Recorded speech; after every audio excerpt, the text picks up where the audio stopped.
बहनें, बुजुर्ग और मेरे नौजवान साथी, मीडिया के मेरे साथी, प्रिंट मीडिया, इलेक्ट्रॉनिक मीडिया के मेरे साथी, आज मुझे यहां जब आने का सौभाग्य मिला और इस धूप में, इस गर्मी में इतनी बड़ी संख्या में आप सब लोग यहां पर एकत्र आए हैं और आपकी तालियों की गड़गड़ाहट इस बात का सूचक है कि आपने गणेश चंद्र चौहान को चुनाव में जिता करके भेजने का मन बना लिया। मित्रों, मुझसे पूर्व वक्ता आपके सामने चाहे जगदम्बिका पाल जी हो, चाहे दिवाकर जी मंच संचालक हो, फिर चाहे गणेश चंद्र चौहान जी हो, सभी लोग बड़े दमखम के साथ कह रहे थे कि भारतीय जनता पार्टी, एनडीए की सरकार, मोदी जी के नेतृत्व में और उत्तर प्रदेश में योगी जी के नेतृत्व में क्या क्या काम उन्होंने जनता के लिए किए और बड़े गौरव के साथ, गर्व के साथ, हिम्मत के साथ वो अपनी बात को रख रहे थे। मैं यहां सिर्फ एक ही बात कहना चाहता हूं कि चुनाव के नतीजे और चुनाव का हौसला पार्टी के दम पर और नेताओं के ताकत पर तय होता है और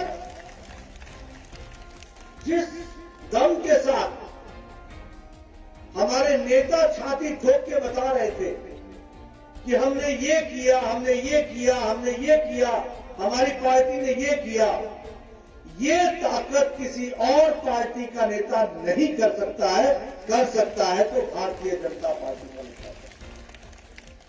आप बताइए, समाजवादी पार्टी का नेता कोई कह सकता है कि मैंने ये किया? क्या कहेगा? यही कहेगा ना कि मैंने गुंडई की। क्या कहेगा? यही कहेगा कि दबंगई की। वो कह सकता है कि जनता के लिए मैंने कुछ किया है? कह सकता है क्या? कोई कांग्रेस पार्टी का नेता कह सकता है कि मैंने जनता के लिए किया? ये ताकत कोई किसी में है, ये भारतीय जनता पार्टी के नेताओं में है, जो कह सकते हैं कि जो कहा था वो किया है, जो कहेंगे वो करेंगे। ये रिपोर्ट कार्ड लेकर के आने की ताकत दीजिए। मित्रों, ये संस्कृति भी मोदी जी ने ही सिखाई है। आजकल अखिलेश जी विकास की बात करते हैं, मुंह पर शोभा नहीं देता, अच्छा नहीं लगता, क्योंकि सारी जिंदगी तो कुछ और काम किया। अब तो मजबूरी में उनको विकास की बात करनी पड़ती है। ये अभी अगर किसी ने सिखाया है तो भारतीय जनता पार्टी ने सिखाया है, इसको भी हमको याद रखना चाहिए। मित्रों, हम एक वैचारिक पार्टी है। अभी गणेश चौहान जी बात कर रहे थे कि राम मंदिर, और हम सब लोग जानते हैं कि ये जानकी मां जानकी मार्ग, राम जानकी मार्ग जो मिथिला से लेकर के अयोध्या तक बना है और जिसको विशेष रूप में आगे बढ़ाने का काम हुआ है हमारी सरकार में।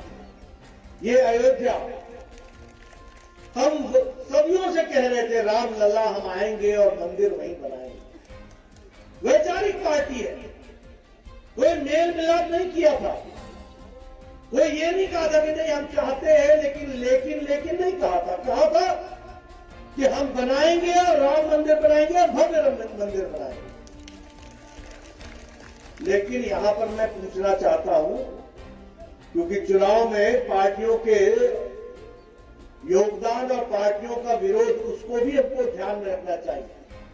आप बताइए, ये राम भक्तों पर गोली चलाने का काम समाजवादी पार्टी ने किया था कि नहीं किया था? किया था कि नहीं किया था? और कांग्रेस ने लटकाने का, भटकाने का, अटकाने का काम किया था कि नहीं किया था? कपिल सिब्बल ने कहा था कि नहीं कहा था कि अगर ये बन जाएगा तो फिर बीजेपी को फायदा होगा, इसलिए राम जन्मभूमि का मामला लटकाए रखो। कोर्ट ने कहा था कि नहीं कहा था? ये अलग बात है कि आजकल वो लटके पड़े हैं, अटके पड़े हैं, भटके पड़े हैं। लेकिन आप लोगों ने अगर यहां से प्रवीण निषाद को कमल के निशान पर भेजा, अगर आपने जगदम्बिका पाल को यहां से भेजा, तो इन लोगों ने मोदी जी के हाथ मजबूत किए और अब भव्य राम मंदिर वहां बन रहा है। इस बात को आपको समझना चाहिए। आप बताइए, धारा 370 हम कहते थे कि नहीं कि एक देश में दो निशान, दो विधान, दो प्रधान नहीं चलेंगे। भारत के 156 कानून जम्मू कश्मीर की धरती पर नहीं लगते थे।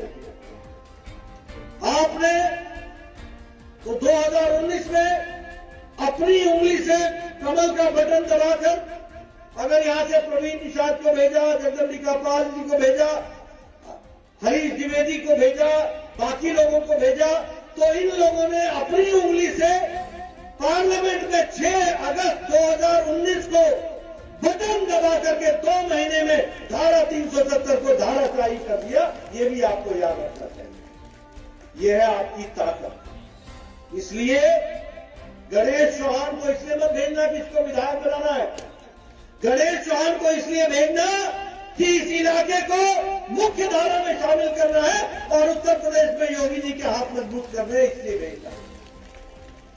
मित्रों, हमारी पार्टी गांव, गरीब, वंचित, पीड़ित, शोषित, समाज के अंतिम पायदान पे खड़ा व्यक्ति जो कमजोर है, हमारी माताएं बहनें, मातृशक्ति, हमारे युवा साथी, हमारे किसान भाई, इनको मजबूती प्रदान करने का अगर जिम्मा लिया है तो भारतीय जनता पार्टी ने लिया है। ये याद रखें। हम सिर्फ किसी को विधायक, किसी को मंत्री, किसी को मुख्यमंत्री बनाने नहीं आए। मंत्री, मुख्यमंत्री और विधायक इसलिए बनाने आए हैं कि उत्तर प्रदेश की तस्वीर और तकदीर बदलनी है और आम आदमी को मजबूती पहुंचानी है। इस बात को आपको याद रखना है। आप बताइए, ये आजकल प्रधानमंत्री आवास योजना का पैसा सीधे आपके खाते में पहुंचता है कि नहीं पहुंचता है? 20 करोड़ बहनों के खाते में लॉकडाउन की अवस्था में, कोरोना में 500-500 रुपए पहुंचा कि नहीं पहुंचा? पहुंचा कि नहीं पहुंचा? ये जब जनधन खाते की बात आई थी तो लोग मजाक उड़ाते थे कि ये खाता खोल के क्या करेंगे, और मोदी जी का मजाक उड़ाते थे। ये चांदी के चम्मच के साथ पैदा हुए अखिलेश जी ये कहते थे खाता खुलने से क्या होगा। अरे आपको क्या मालूम, क्योंकि आपके खाते तो कहीं और है। आपको गरीब आदमी का खाता कहां पता चलेगा?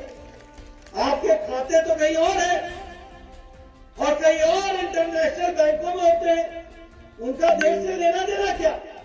लेकिन गरीब आदमी के बारे में मोदी जी ने पता किया तो वो खाता इसलिए नहीं खुलवा रहा था क्योंकि उसके पास पैसा ही नहीं था कि खाता खुलवाए।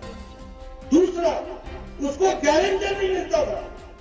मोदी जी ने कहा तुम बिना पैसे के अपने नाम का खाता खोलो, बैंक में खाता खुलेगा, तुम्हारा गारंटर नरेंद्र मोदी, भारत सरकार है। इस बात को आपको याद रखना। आज 40 करोड़ खाते खुल गए, 40 करोड़। अब सीधे प्रधानमंत्री किसान सम्मान निधि, आयुष्मान भारत, सारे विकास के पैसे बिना बिचौलिए के सीधे पहुंचता है कि नहीं पहुंचता है? पहुंचता है कि नहीं पहुंचता है? पहुंचता है कि नहीं? मित्रों, ये विकास की कहानी है जिसको हमको समझना चाहिए। उसी तरीके से प्रधानमंत्री किसान सम्मान निधि, आप बताइए, 2.25 लाख करोड़ रुपए मोदी जी ने 10 करोड़ 50 लाख किसानों के खाते में पहुंचाया कि नहीं? पहुंचाया कि नहीं पहुंचाया? हर 3 महीने पर 2,000 मिला था कि ना? मिल रहा था? मिल रहा कि ना? और सीधे खाते में पहुंचेगी ना? यह है जनधन खाते का कमाल। यह है आम आदमी का सशक्तिकरण, यह है किसानों का सशक्तिकरण, यह है किसान को मुख्य धारा में लाने की बात। मित्रों, आज प्रधानमंत्री जल जीवन मिशन, हर घर को जल देने का संकल्प, इसको भी लेकर के हम चले। इसी तरीके से हमारी बहनें यहां बैठी है, बताइए आपके यहां इज्जत घर बना कि नहीं बना, शौचालय बना कि नहीं बना? 11 करोड़ शौचालय बने, 11 करोड़। गैस का चूल्हा मिला कि नहीं मिला? सिलेंडर मिला कि नहीं मिला? और गणेश जी को भेज दीजिएगा, अब दीपावली और होली में 2 सिलेंडर मुफ्त का मिलेगा, दीपावली का योगी जी का गिफ्ट मिलेगा। ये अंतर है, ये है महिला सशक्तिकरण। प्रधानमंत्री आवास योजना में 1 करोड़ 63 लाख घर बने, और कैसे घर बने? रसोई घर अलग, रसोई घर में गैस का चूल्हा, गैस का सिलेंडर, शौचालय अलग, सोने के लिए घर अलग, अहाता अलग, और घर का मालिक नहीं होगा, घर की मालकिन मालिक होगी। ये प्रधानमंत्री आवास योजना में ताकत देने का काम हुआ। उसी तरीके से आयुष्मान भारत, आप बताइए गरीब आदमी को आजकल 5-5 लाख रुपए मिल रहा है कि नहीं मिल रहा है? इलाज के लिए मिल रहा है कि नहीं मिल रहा है? 2.5 करोड़ लोगों ने पिछले 4 सालों में इलाज कराया है, 2.5 करोड़ लोगों ने। 50 करोड़ लोग हैं, यानी देश की 40% की आबादी जो गरीब थे। ये जगदम्बिका पाल जी से पूछिए, मैं पिछली बार सभा में भी पूछ रहा था, ये लक्ष्मी नारायण जी से पूछिए, ये लोग एप्लीकेशन लिखते थे। गुरु प्रकाश जी से पूछिए, ये एप्लीकेशन लिखते थे कि ये गरीब आदमी है, इसको कैंसर हो गया है, इसके इलाज के लिए 1 लाख रुपए दीजिए। प्रधानमंत्री को लिखते थे, मुख्यमंत्री को लिखते थे, 10 चिट्ठी लिखते होंगे तो 2, 4, 7 पर सैंक्शन मिलता था। आज प्रधानमंत्री जी ने गरीब आदमी के लिए 55 करोड़ जनता के लिए हर साल 5 लाख रुपए का गंभीर बीमारी के इलाज का इंतजाम किया। और किसको मिलेगा? रेहड़ी वाला, फेड़ी वाला, ठेले वाला, रिक्शे वाला, सब्जी वाला, taxi driver, auto driver, lift man, waiter जो होटल में काम करता है, रैक पिकर जो कूड़ेदान से प्लास्टिक इकट्ठा करता है, अब गोल्डन कार्ड लेकर के मोदी जी का चलता है ताकि 5 लाख रुपए का इलाज वो मुफ्त किसी भी अस्पताल में करा ले। ये है अंतर, इसको हमको समझना पड़ेगा। उसी तरीके से अगर हम देखें इस बार के बजट में नौजवानों के लिए 60 लाख नौकरियां 1 साल में तय की गई है। 1 साल में 60 लाख नौकरियां देने की बात की गई। इसलिए मित्रों, एक विकास की दृष्टि से अब यहां आया हूं, देखो अंतर कैसे पड़ता है, आपके वोट का महत्व कैसे। 2014 में और 2017 में आप बताइए, बीआरडी मेडिकल कॉलेज में सुपर स्पेशलिटी ब्लॉक था क्या? बच्चे जापानी बुखार से मरते थे कि नहीं मरते थे? आज बच्चों की मरने की संख्या 95% कम हो गई है, ये जापानी बुखार से। बीआरडी मेडिकल कॉलेज गोरखपुर में 500 बिस्तरों का बच्चों का अस्पताल बन रहा है। इंडियन काउंसिल मेडिकल रिसर्च का लैब खुलवा दिया, इसके साथ साथ सुपर स्पेशलिटी ब्लॉक खुलवा दी। और आपने कभी सोचा था 2014 में आपकी तस्वीर क्या थी? एक बीआरडी मेडिकल कॉलेज होता था। आज क्या तस्वीर है? All India institute of medical sciences Gorakhpur, Atal medical Ayush university Gorakhpur, आज सुपर स्पेशलिटी ब्लॉक गोरखपुर, बस्ती मेडिकल कॉलेज, और उसके बाद सिद्धार्थ नगर मेडिकल कॉलेज, फिर अब संत कबीर नगर भी मेडिकल कॉलेज होगा। इस बात को भी हमको ध्यान में रखना चाहिए। ये भी अच्छी बात। मित्रों, जब मैं स्वास्थ्य मंत्री बना था तो उत्तर प्रदेश की जनसंख्या 23 करोड़ थी और 15 मेडिकल कॉलेज थे। आज 59 मेडिकल कॉलेज है, 59 मेडिकल कॉलेज। और हमने तय किया है कि हर जिले में एक मेडिकल कॉलेज होगा। संत कबीर नगर भी पीछे नहीं रहेगा, ये भी याद रखना, उसको भी हम आगे बढ़ाएंगे। आप बताइए, ये फर्टिलाइजर की फैक्ट्री बंद हो गई थी 1990 में कि नहीं? गोरखपुर में बंद हो गई थी कि नहीं? आज मोदी जी ने 2016 में फिर से काम शुरू किया कि नहीं किया? और 2021 में शुरू हो गई कि नहीं हो गई? और 4 गुना कैपेसिटी है, 4 गुना कैपेसिटी बढ़ा दी, 4 गुना। अब आप गणेश जी का जरा दुगुना कैपेसिटी बढ़ा दीजिए, दुगुना। इनका दुगना बढ़ाएंगे तो आगे यहां विकास होगा। इसको भी हमको याद रखना चाहिए। मित्रों, यहां संत कबीरनगर का ब्यूटिफिकेशन हो रहा है। वन डिस्ट्रिक्ट वन प्रोडक्ट में ब्रास को बढ़ाया जा रहा है कि नहीं बढ़ाया जा रहा है? जीआई टैग के साथ इसको बढ़ाया जा रहा है कि नहीं बढ़ाया जा रहा है? आने वाले समय में ब्रास का बड़ा काम यही इसी जिले में होगा। इसको भी हमको याद रखना चाहिए। इससे विकास की एक नई कहानी लिखी जा रही है। हर दृष्टि से विकास किया जा रहा है। इस बार के बजट में मैंने बताया 60 लाख नौकरियां लगेंगी। आप बताइए, पूर्वांचल एक्सप्रेस वे बन रहा है कि नहीं बना है? गोरखपुर लिंक एक्सप्रेस वे बन रहा है कि नहीं बन रहा है? अब इसी जिले से जा रहा है, इसी जिले से रास्ता बन रहा है। मित्रों, ये एक्सप्रेस वे नहीं है, ये विकास की गंगा है, विकास का रास्ता है। इसको आपको समझना चाहिए। इसलिए अब मुझे बताया गया कि घाघरा नदी और इसके बीच में ये जो स्थान है, इसमें कुछ कटान भी होता है, वो भी होता है। मित्रों, आपने राजनीतिक कटान को रोकना और कमल को खिलाना और गणेश को लाना, सारे कटान रुक जाएंगे, बांध बन जाएगा। ये भी आप याद रखें। हम काम करने वाले लोग हैं, हम विकास करने वाले लोग हैं। आप बताइए, अटल यूनिवर्सिटी बनी कि नहीं बनी लखनऊ में? आयुष यूनिवर्सिटी गोरखपुर में बन रही है कि नहीं बन रही है? 10 यूनिवर्सिटी बनी है पिछले 5 साल में। 28 मेडिकल, 28 इंजीनियरिंग कॉलेज खुले, 78 डिग्री कॉलेज खुले। हर दृष्टि से विकास की एक नई कहानी लिखी जा रही है। और इस वर्ष लगभग 60 लाख नए मकान बनेंगे, पक्के मकान। 48,000 करोड़ रुपए खर्च होगा। और वैसे ही लगभग 3 करोड़ 80 लाख घरों को जल से जोड़ा जाएगा। और जल से जोड़ करके, यानी नल लगेगा, नल में जल होगा और साफ जल होगा, पीने वाला जल होगा। इसके लिए 60,000 करोड़ रुपए 1 साल के अंदर खर्च होगा। ये भी आपको याद रखना है। मित्रों, हमारे को बच्चियों के लिए हम लोगों ने तय किया है कि पढ़ने वाली बच्चियों को अब हम मुफ्त में मोपेड भी देंगे और स्कूटर भी देंगे। और युवाओं को 2 करोड़ युवाओं को लैपटॉप और टैबलेट देंगे ताकि वो अपना विकास कर सके, आगे बढ़ सके, पढ़ सके। ये युवाओं का सशक्तिकरण है। हर तरीके से विकास के लिए। हमसे अभी पत्रकार पूछ रहे थे, आप विकास की बात करते हैं, विकास की बात करते हैं। मैंने कहा, विकास की बात क्यों नहीं करें? अगर उत्तर प्रदेश को 5 साल के अंदर 7वें नंबर से उठा करके दूसरे नंबर पर योगी जी ने पहुंचाया है मोदी जी के आशीर्वाद से, तो एक बार गणेश चौहान को भेजो, पहले नंबर पर पहुंचा करके दिखाएंगे उत्तर प्रदेश को। ये भी हम बताना चाहते हैं। एक समय में उत्तर प्रदेश बीमारू राज्य कहा जाता था और आज दूसरे नंबर पर खड़ा है। विकास हो रहा है। हर कोई आकर के यहां फैक्ट्रियां लगाना चाह रहा है। मित्रों, ये इसलिए संभव हुआ है क्योंकि योगी जी ने यहां से माफिया राज को समाप्त किया है, समाप्त कर दिया। कोई गुंडागर्दी नहीं, कोई माफिया राज नहीं। बहनें सुरक्षित है।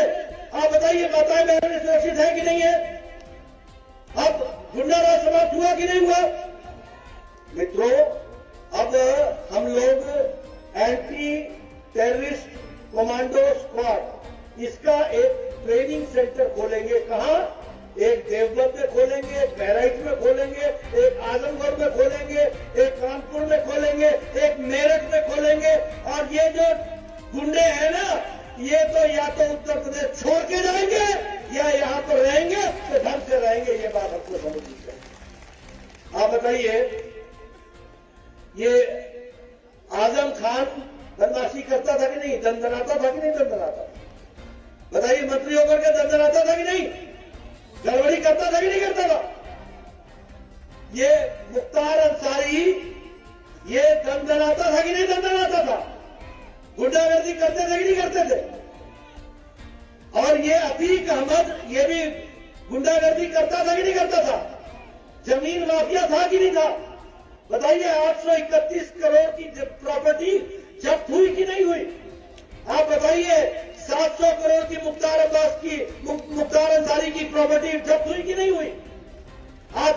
अब देखिए, जुर्म वही, मुजरिम वही, कानून वही। अखिलेश के जमाने में दंदनाते थे, और योगी जी के जमाने में आजकल तीनों जेल में बैठ के गुल्ली डंडा खेल रहे हैं, गुल्ली डंडा। मैं ठीक बोल रहा हूं कि गलत बोल रहा हूं? इनको जेल के अंदर रहने देना है ना, इनको रहने देना है जेल के अंदर ना। आप बाहर शांति चाहते हैं ना? अगर आप शांति चाहते हैं तो गणेश चौहान को भेजना जरूरी है, योगी जी के हाथ मजबूत करना जरूरी है। मित्रों, ये विषय किसी को भेजने का नहीं है। और मैं साफ बोलना चाहता हूं, राष्ट्रभक्त, देशभक्त, उत्तर प्रदेश के प्रति, कानून के प्रति समर्पित अगर है कोई पार्टी, अगर कोई पार्टी और नेता है तो वो भारतीय जनता पार्टी है। और नेता मोदी जी और योगी जी और गणेश चौहान और हरचंद्र पाल और हमारे सारे लोग हैं, ये याद रखिए। कहने के लिए नहीं कह रहा हूं मैं, यहां मीडिया के साथी हैं, मैं बताना चाहूंगा। एक गोरखपुर में बम कांड हुआ था, और गोरखपुर में जो बम कांड हुआ था उसमें बलदेव प्लाजा, गणेश चौराहा और जलकल बिल्डिंग, ये 3 बिल्डिंगों में एक साथ बम कांड हुआ था गोरखपुर। 15 लोग मारे गए थे, 50 घायल हुए थे। इंडियन मुजाहिदीन के लोगों ने इसकी जिम्मेवारी ली और कहा कि हम लोगों ने ही श्रमजीवी ट्रेन में बम डाला था, हम ही लोग हैं, इंडियन मुजाहिदीन ने कहा, जिन्होंने मुंबई के लोकल ट्रेन में बम फोड़ा था। हम ही लोग हैं जिन्होंने अयोध्या की कचहरी में, गोरखपुर की कचहरी में और वाराणसी की कचहरी में और लखनऊ की कचहरी में बम फोड़ा था एक साथ। हम ही लोग हैं जिन्होंने संकट मोचन में जाकर के बम फोड़ा था।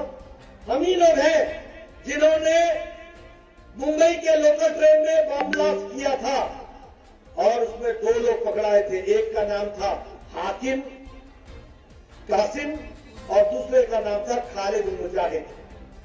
आपको जान करके आश्चर्य होगा कि 26 अप्रैल 2012 को जब अखिलेश जी मुख्यमंत्री बने तो उन्होंने ये दोनों आतंकवादी जो ये सारे बम ब्लास्ट में संलिप्त थे उसको छोड़ने का काम और उनके खिलाफ केस वापस लेने का काम अखिलेश जी ने किया था। केस वापस लेने का।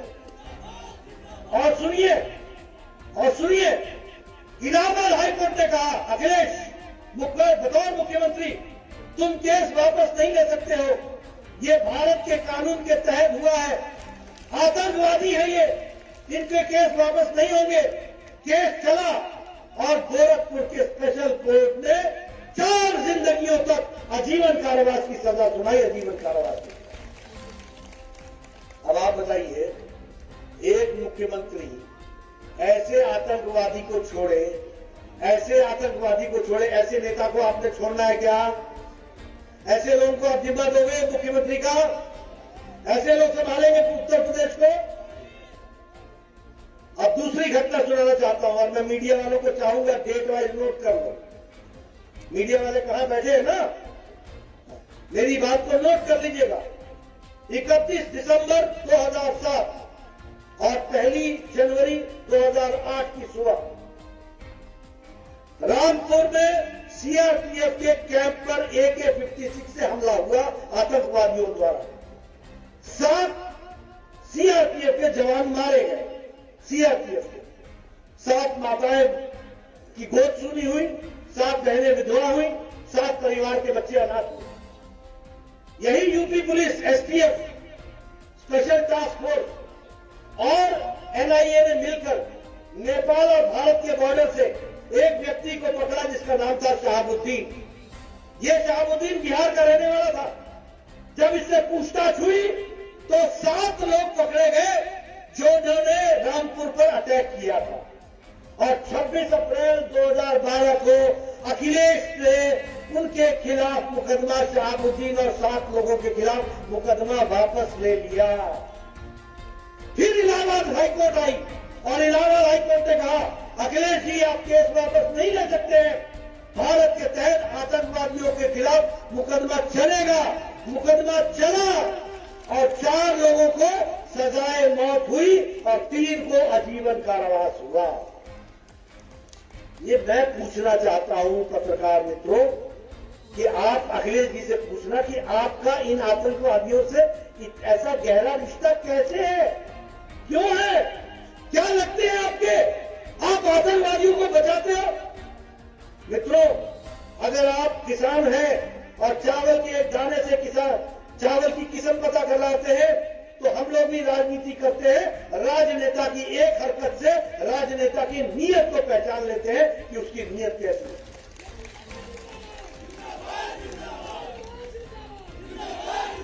अभी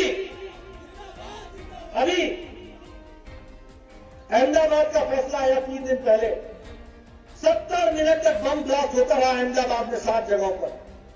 देश के इतिहास में पहली बार आतंकवादियों के खिलाफ इतना कड़ा फैसला आया। 38 लोगों को सजाए मौत हुई है, 38 लोगों को सजाए मौत। और उसमें एक आजमगढ़ से भी है जिसका नाम है मोहम्मद सैफ, और उस मोहम्मद सैफ का जो पिता है उसका नाम है शादाब अहमद मिस्टर। ये आजमगढ़ का रहने वाला है। इसकी अखिलेश जी के साथ गले मिलते तस्वीर कैसे आती है। ये समाजवादी पार्टी का कार्यकर्ता है। अब कई लोग बोलते हैं कि समाजवादी के लोग गुंडागर्दी करते हैं। गुंडा शब्द तो बड़ा हल्का है। अब तो समाजवादी वाले आतंकियों के साथ घूमते हैं। अभी से कहने लगे 10 तारीख का इंतजार करो, 10 तारीख का इंतजार करो। रस्सी जल गई, बल गया नहीं। 10 तारीख को इनका बल भी उतार देगा, ये मैं आपको बताना चाहता हूं। याद से जाकर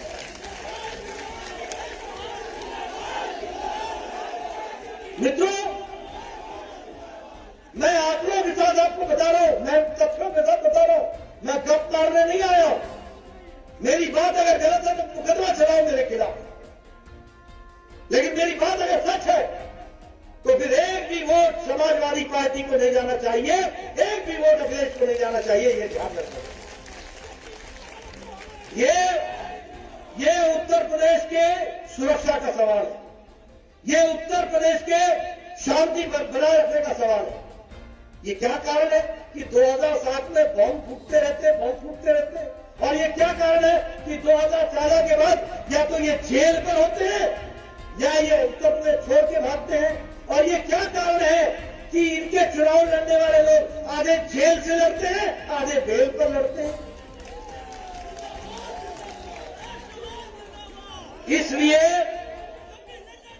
इसलिए मेरा ये आरोप है कि समाजवादी पार्टी का संबंध आतंकवादियों के साथ है।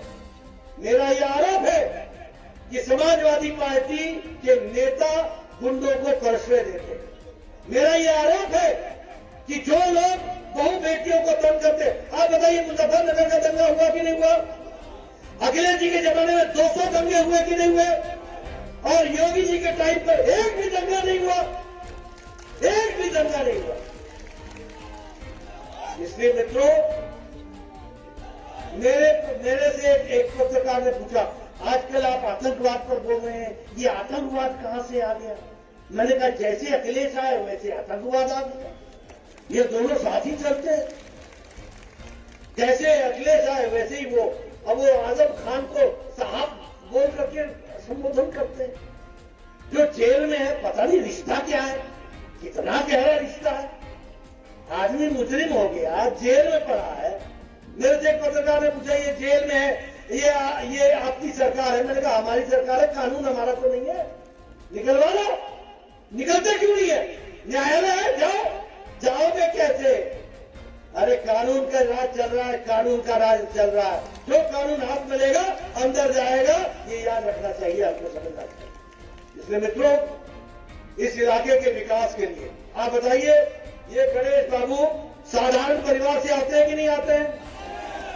आप बताइए, भारतीय जनता पार्टी सबका साथ, सबका विकास, सबका विश्वास लेकर के चलती है कि नहीं चलती है? आप बताइए, एक गरीब आदमी को हमारे दूसरी पार्टियों में क्या होता है? कौन चुनाव लड़ेगा? कितना खर्च करी भाई, पैसे वाले लड़ते हैं। हमारे यहां पैसे वाले नहीं लड़ते हैं। जो गरीब का आंसू पोंछता है वो चुनाव लड़ता है। इसको आपको समझना चाहिए।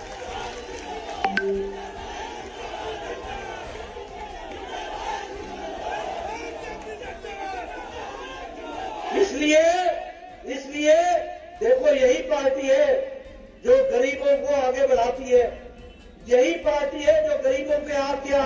होती है।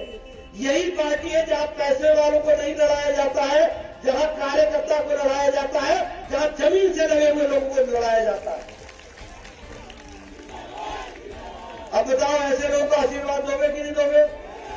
दोगे कि नहीं दोगे? आपसे मेरा निवेदन है, घर घर जाओ, गांव गांव जाओ, गणेश बन करके जाओ, इसका संदेश पहुंचाओ और इसको चुनाव जिताओ। 4 दिन आप काम करो, 5 साल ये आपके लिए काम करेगा, ये आपको विश्वास होगा। आप पूरी ताकत लगाइए।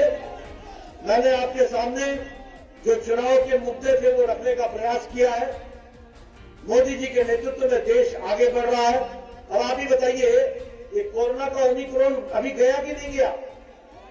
और अभी आप लोग बिना मास्क के सट के बैठे हुए हैं, ये किसके कारण है? इसलिए कि मोदी जी ने 2 टीका, डबल इंजन का 2 टीका लगाया हुआ है आप लोगों को, तब देश बचा है। और कितना लगाया है? योगी जी ने 24 करोड़ से ज्यादा और योगी जी ने और मोदी जी ने 175 करोड़ लोगों को मुफ्त टीका लगा करके किया। अब यहां भी हम आपसे पूछना चाहेंगे, एक टीका 3-3 हजार रुपए का आता है और मुफ्त लगाया है। कितनों को लगाया है? 175 करोड़ लोगों को लगाया है, ये भी हमको याद है। और मैं पूछना चाहूंगा, अखिलेश जी बोलते थे कि नहीं टीका मत लगाओ, बोलते थे कि नहीं बोलते थे? उन्होंने उत्तर प्रदेश की जनता को धोखा दिया कि नहीं दिया? बोलते थे कि नहीं कि ये योगी मोदी टीका है, ये बीजेपी का टीका है। मैं आजकल पूछता हूं, कैसा लगा मोदी टीका? अब 10 तारीख को एक और टीका लगा देना, पूरा टीका लग जाएगा, हो जाएगी। मित्रों,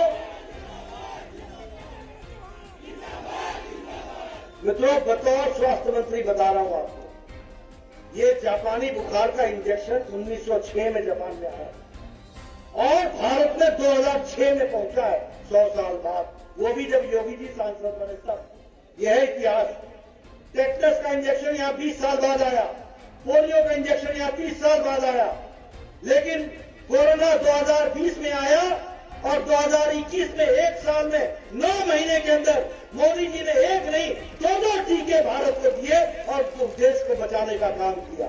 और देश को ही टीका नहीं दिया, दुनिया के लोगों को टीका पहुंचाया, दुनिया के लोगों को इंजेक्शन पहुंचाया। बोलो पहुंचाया कि नहीं पहुंचाया?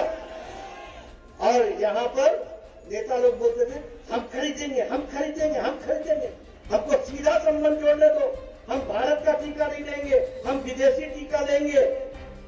अब मोदी टीका लेके घूम रहे हैं। 4 दिन में बोल दिया हम नहीं खरीद सकते, अब हमको मुफ्त दो, मुफ्त दो, मुफ्त दो। ऐसे लोगों को गद्दी पर बैठाना है क्या? ऐसे लोगों को बैठाओगे क्या? मित्रों, इनको कुर्सी चाहिए और कुर्सी के सिवाय कुछ नहीं चाहिए। और हमको कुर्सी नहीं, कुर्सी माध्यम है, जिस माध्यम से उत्तर प्रदेश की सेवा करने का रास्ता चाहिए, ये आपको ध्यान रखना है। इसलिए मित्रों, इसलिए भाई और बहनों, मैं आपके सामने यही निवेदन करने आया हूं कि गणेश बाबू को चुनाव जिताइए। यही विकास का रास्ता है, यही शांति का रास्ता है, यही समृद्धि का रास्ता है, यही आपके साथ सहयोग करते हुए आगे बढ़ने का रास्ता है।